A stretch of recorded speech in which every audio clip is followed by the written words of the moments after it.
El tema 4, que se dedica al estudio del carbono, tiene también otra vertiente importante que se centra en el estudio de los hidrocarburos. Pero solo de los hidrocarburos, Los programas oficiales incluyen los hidrocarburos, los productos derivados del petróleo y las repercusiones de la utilización de los hidrocarburos. De aquí que nosotros hayamos incluido las combustiones o las consecuencias de las combustiones. Pero solo el tema se centra en los hidrocarburos. Quiere decir que, aunque otros muchos textos incluyen otros compuestos orgánicos muy interesantes, muy importantes, el programa oficial no abarca esos contenidos. Entonces, lo primero que tenemos que saber es que el carbono puede tener sus 4 valencias sustituidas por hidrógenos y entonces esos compuestos se llaman hidrocarburos saturados. Si hay opción a que algunos carbonos no estén sustituidos sus valencias por el hidrógeno, pues hay la posibilidad de insaturación y entonces aparecen dobles enlaces.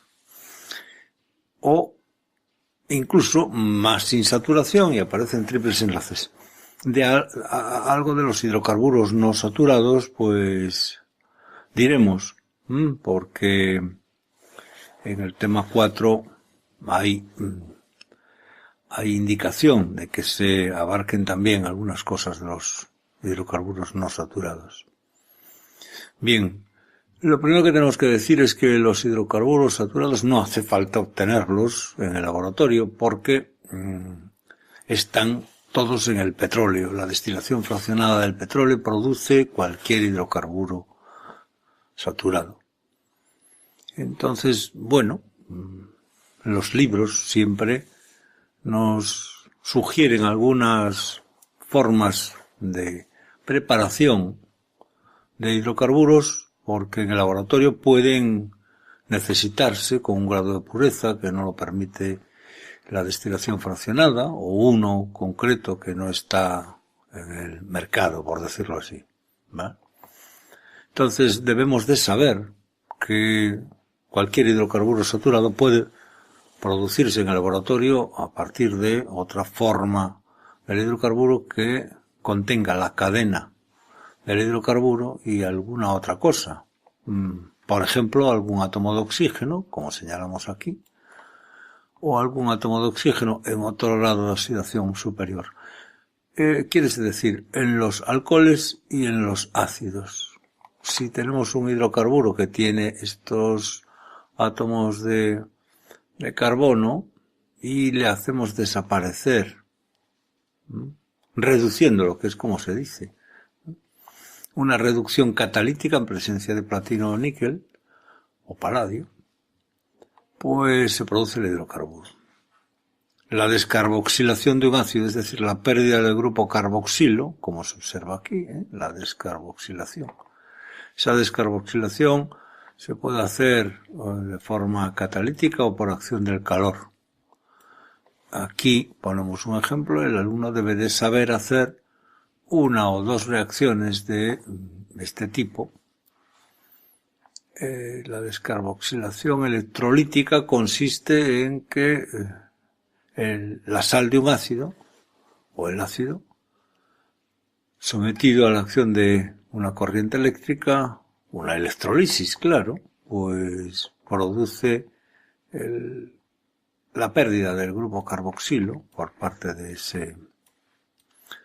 Otra forma muy famosa, por decirlo así, de la preparación de un hidrocarburo es la síntesis de Wurth, que consiste en la fabricación de un hidrocarburo duplicando la cadena de la molécula. Fíjense, es un derivado halogenado, es decir, es una cadena hidrocarbonada que tiene en su extremo un halógeno muy reactivo, claro está, que lo enfrentamos a una molécula de sodio muy reactiva. Recuerden la simpatía, podríamos decir así, del cloro por el sodio, del bromo por el sodio, de tal suerte que entonces dos moléculas de sodio eliminan a dos átomos de bromo de dos moléculas de este derivado halogenado, se duplica la cadena hidrocarbonada. Si se fijan, lo que tienen aquí es 4 y aquí tienen 8. Bien. Esa es una reacción muy conocida. También en el laboratorio son conocidas la síntesis de Colby y la síntesis de Grignard. Este modo de obtener hidrocarburos con la síntesis de Grignard es a partir de un derivado como este tipo, un derivado de magnesio, se llama en términos coloquiales un magnesiano, que tiene una cadena orgánica que va a romper por aquí. Y esa rotura se produce con el agua y se fabrica el hidrocarburo. Volvemos a insistir, esta fabricación en el laboratorio del hidrocarburo podría parecer un disparate, podría entenderse que es más química de papel que química práctica, porque este es un compuesto muy caro frente al precio que tiene este producto. Entonces no tiene mucho sentido fabricar hidrocarburos de esa manera. Pero es necesario que el alumno sepa 2, 3, 4 procedimientos de preparación en el laboratorio de un hidrocarburo saturado, además de saber que esos hidrocarburos están en el petróleo, claro. Los hidrocarburos saturados se llaman hidrocarburos saturados o parafinas. Es importante saber este nombre de parafinas porque la palabra parafina quiere decir poca afinidad química, lo cual nos quiere decir que los hidrocarburos no son sustancias que reaccionen con facilidad, muy al contrario, el nombre ya lo dice. Pero hay algunas que son muy brillantes, por ejemplo la combustión. Y de ahí el uso de los hidrocarburos para quemarse. La combustión en general puede ser escrita de esta manera. Como ven, se produce calor. Hemos de proponer en un documento aparte algunos ejercicios numéricos de combustiones y conviene saber escribir la reacción de combustión de cualquier hidrocarburo, ajustarla, para hacer cálculos tanto entálpicos, como se han hecho en la lección 3, como de cualquier reacción de combustión. Pero eso lo trataremos en un documento de ejercicios. Otra reacción que hacen los hidrocarburos con cierta facilidad, pero frente a átomos muy activos, es la halogenación. Los halógenos, como ustedes saben, son compuestos muy reactivos que en presencia de luz, la luz lo que hace es romper la molécula del halógeno en dos átomos y producir un radical libre, se llama así, que ataca a un hidrógeno y lo sustituye. Si se fijan, se trata de una reacción de sustitución. Es una reacción, digamos, rara, pero muy activa por la enorme fortaleza química, agresividad química de ese halógeno. Pero solo se produce si está en presencia de un catalizador. Otra reacción muy interesante desde el punto de vista práctico es el cracking, o la isomerización también, que consiste en la rotura de las moléculas de un hidrocarburo grande para fabricar hidrocarburos más pequeños.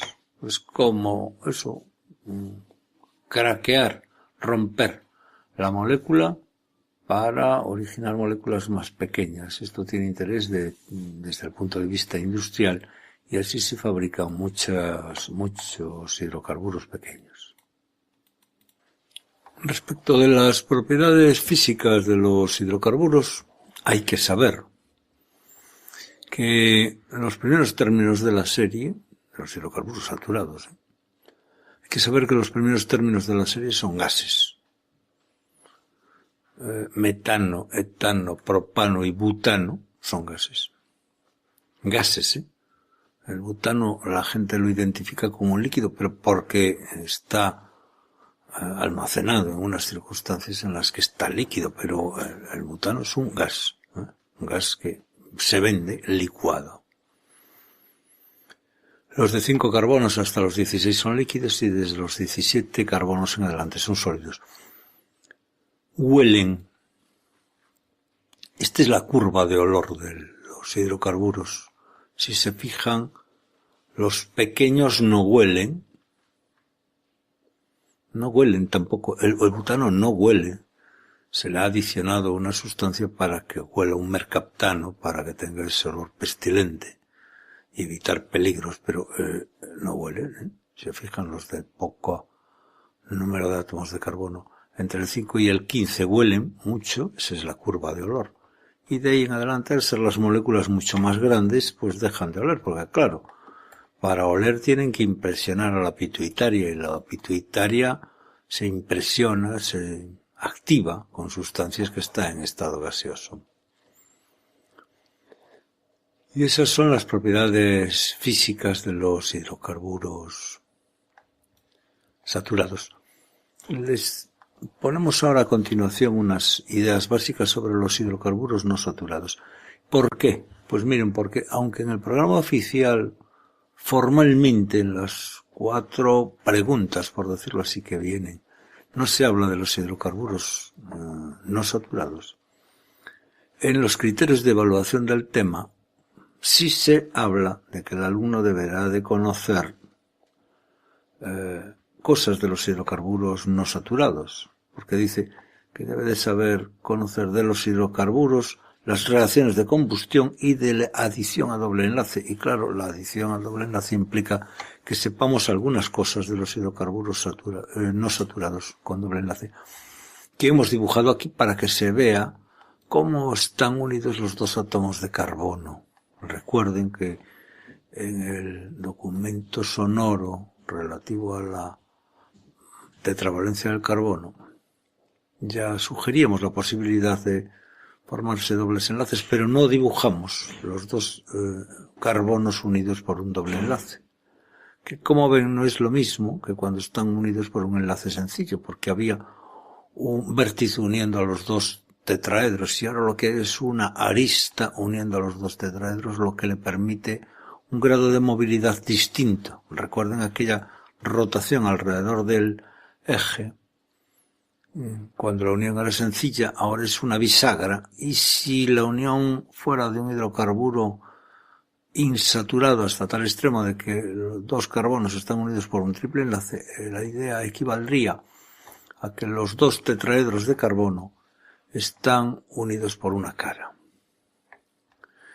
Bien, como el programa oficial nos habla de la adición, reacciones de adición de los hidrocarburos no saturados, pues resumimos en las páginas que tenemos a continuación una serie de reacciones que son todas de adición, porque claro, si hay posibilidad de que el carbono reemplace ese punto débil, por decirlo así, por otra cosa, pues ese doble enlace se abre y se sustituye por otras cosas. Y aquí tienen un montón de reacciones de adición.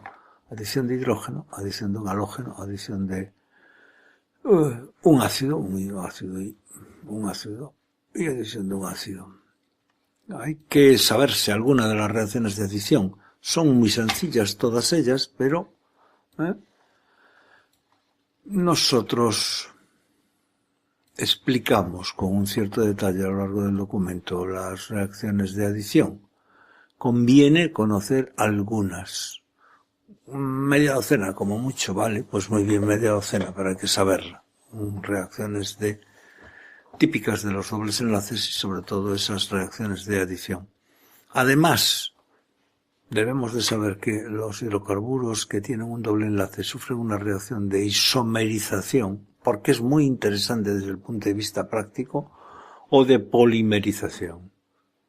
¿De acuerdo?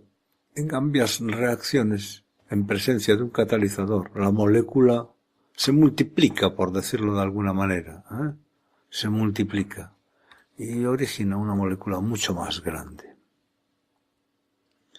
Finalizamos este documento hablando del dióxido de carbono y de su importancia en la composición del aire del planeta Tierra, aire que hemos ido enriqueciendo los humanos de los últimos 100 años, los devastadores humanos que en los últimos 100 años hemos quemado más que todos los habitantes de la Tierra en el resto de su presencia a lo largo de miles de años en el planeta.